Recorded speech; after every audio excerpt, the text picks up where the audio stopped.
the decision to erase Earth. In the cold, glittering vastness of the Galactic Empire's High Council chamber, 27 alien species sat around a levitating obsidian table. Some slithered, some hummed, some vibrated in colors unseen by the human eye. But all of them shared one common expression: unease.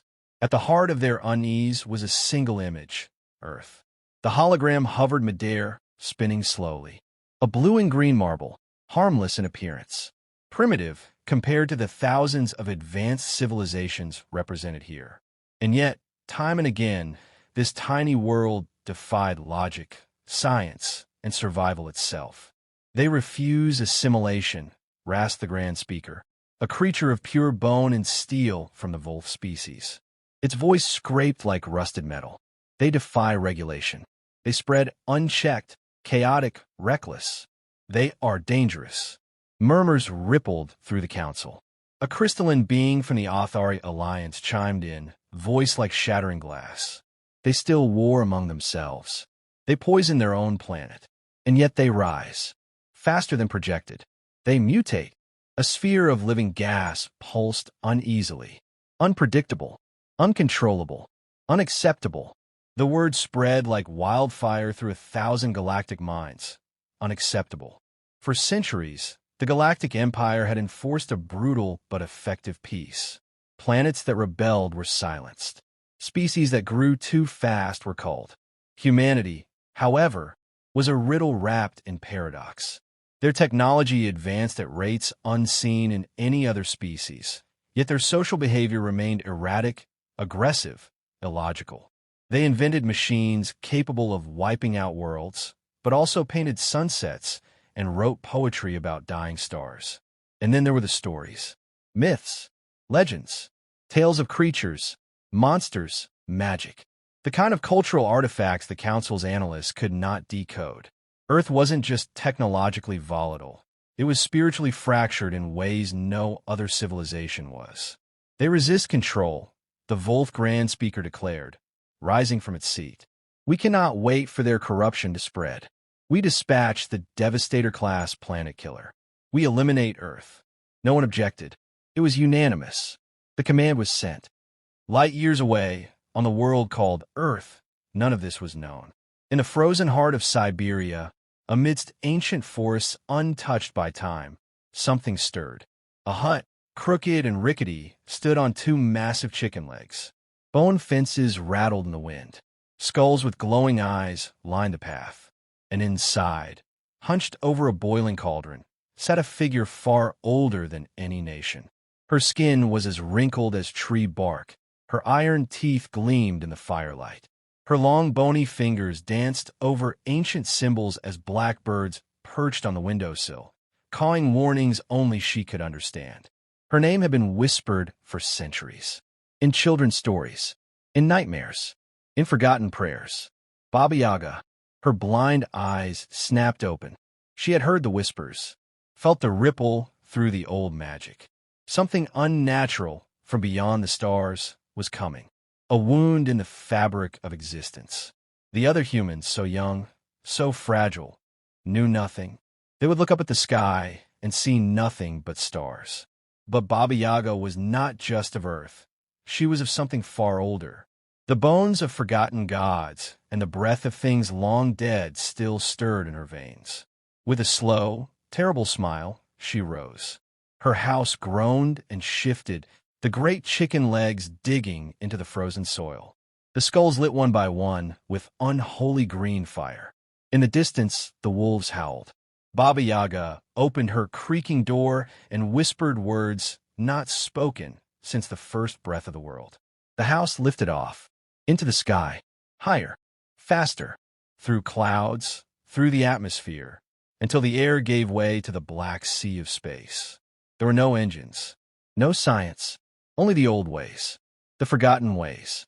Her house on chicken legs sailed silently through the stars, the void warping and bending around her. Far ahead, the Empire's bomb, a gleaming sphere of annihilation, moved closer to Earth. But Earth would not burn today. The old which was coming. The Devastator-class bomb glided through the silent ocean of space, surrounded by a sleek armada of Galactic Empire warships. Cold, gleaming vessels bristling with weapons designed to erase civilizations. The bomb itself, a perfect sphere of obsidian and gold, contained within it the power to reduce Earth to stardust in a single pulse. Admiral Krith, a six-limbed insectoid, sat in the command throne of the flagship Spear of Order. Its mandibles clicked in satisfaction as progress markers blinked green. Estimated arrival at Sol, 3:27 standard hours, the navigator confirmed. Krith's species had purged 12 worlds in its time. This was no different. Humans were just louder, messier, but in the end, they would burn like the others. Then, the alarm screamed. Unidentified object on intercept course, barked the sensor officer. Krith's eyes twitched. Identify. Cannot, the voice stammered. It appears to be a structure? Wood? Organic material? The holographic display flickered. In the vastness ahead, something impossible appeared. A crooked hut with chicken legs, drifting through space as if physics itself had surrendered. Krith felt a rare twinge of something unfamiliar. Fear. Destroy it, it growled. The warships opened fire. Beams of plasma and swarms of seeker missiles raced toward the hut. But the moment they struck, nothing. The blasts folded into themselves, vanished, or twisted back to strike the attackers. One of the escort ships exploded in a silent blossom of green fire. The thing moved closer. Krith shrieked. All ships retreat. Too late. The hut shimmered, stretched, and in an instant was inside the flagship's hangar bay, impossible by any known technology. Klaxons blared as soldiers assembled, weapons raised. The hut's door creaked open. Out stepped a figure that none of their databases could explain. A hunched woman, draped in tattered rags, hair like tangled iron wire. Her eyes glowed with ancient fire. Her iron teeth gleamed as she smiled, a slow, predatory grin. A small lantern swung from her gnarled fingers, the light within it unnatural, hungry. Baba Yaga had arrived. The soldiers froze. Their weapons wouldn't fire. Some simply dropped to their knees, weeping without knowing why. She tilted her head. "Little toys," she whispered in perfect galactic standard. "You sent a gift to my home. I have come to return it." Her bare feet padded across the metal floor. The bomb, locked in containment fields, hummed dangerously. With one skeletal finger, she traced a symbol in the air. Reality bent. The containment shattered like glass. "No," Admiral Krith gasped, watching helplessly from the bridge. The bomb, designed to annihilate an entire planet, floated to her waiting hands, now small, shrunken, harmless.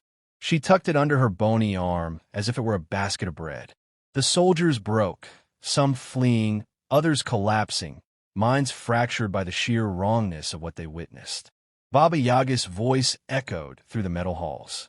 "Tell your masters, Earth is not theirs to touch. Not now. Not ever." She vanished. The hut blinked out of existence. The remaining ships, shattered, broken, adrift, floated in stunned silence. Light years away, in the heart of the Galactic Empire, the Council received the survivors' fragmented transmissions. Visuals were distorted, corrupted, but one image was clear: a human-like creature with burning eyes, clutching the Empire's greatest weapon as if it were a child's toy. Panic spread through the council chambers. "What is this thing?" No biological match. Magic? Impossible. One voice, small and quivering, whispered the name from the report. Baba Yaga. The name meant nothing to most of them, but to one or two of the elder species, those who had passed by Earth millennia ago, who knew of its hidden darkness, the blood in their veins turned cold. "She is myth," one elder croaked. "A human story, but perhaps not only a story." A decision was made. Emergency protocols. Quiet terror. The Empire had acted to erase Earth, and now something had acted back. Far across the void, Baba Yaga's hut descended once more into the Siberian forests. Snow crunched beneath clawed roots as the house settled. The skies above stretched quiet, uncaring. The bomb, now defused, twisted by her old, forgotten magic, sat in her hands. She chuckled softly, her iron teeth clicking. "Children," she murmured, pouring herself tea from a pot that hissed with green steam. "They never learn." The night deepened. The wolves howled, and the galaxy trembled. The Galactic High Council had not known fear in millennia. They ruled with supreme power. They shaped galaxies. They crushed rebellions before they ever began. Fear was something lesser species felt. And yet, as the holographic transmission replayed the image of the withered human woman, eyes of flame, iron teeth glinting, carrying the Empire's most advanced weapon like a rag doll, the chamber was silent. The counselors shifted uncomfortably in their translucent seats. Some flickered with nervous bioluminescence. Others vibrated in unreadable frequencies. A few, the oldest among them, sat motionless in pure dread. "We dispatched a planet killer," the Grand Speaker rasped, voice brittle. "And she returned it. Intact." "Not only returned," murmured an aquatic delegate, "but altered. Our weapon no longer responds to control signals." In the center of the chamber, standing on nothing but thin air, the bomb itself hovered, dead, inert, drained of power. Its polished surface now bore deep, winding carvings, ancient runes that pulsed with green fire. No science could explain what had been done to it. She violated the council's sanctum. Another counselor whispered, horror rising in its multi-eyed face. "We are not safe." They were not wrong. Without announcement, without invitation, a door appeared midair, formed from gnarled wood and shadow. The council's elite guards scrambled, weapons raised. But their guns froze in their hands, circuits dead, time itself distorted. The door creaked open. Baba Yaga stepped through. Her bare, twisted feet touched the pristine air of the council's inner chamber. She was impossibly small amidst the titanic counselors, creatures of scale and grandeur, but she moved as though she owned the stars themselves. The same bomb she had taken floated behind her, suspended by invisible threads of reality. Her yellowed eyes surveyed them with idle amusement. "Little kings," she said softly. Her voice carried to every ear, regardless of language. "Little lords of little empires." The Grand Speaker rose, its voice quivering. What are you?" She smiled. The iron teeth flashed. "Names. Always names. Baba Yaga. Witch of the Wilds. The Bone Mother. The Iron Maw. Take your pick. It matters little." A psychic ripple swept through the chamber. Most of the younger counselors recoiled, clutching their skulls. Images flooded their minds. Dark forests, twisted bones, rivers of blood, ancient nights under red moons. They saw, not with their eyes, but with something deeper, the true age of this creature. She was old when their stars were young.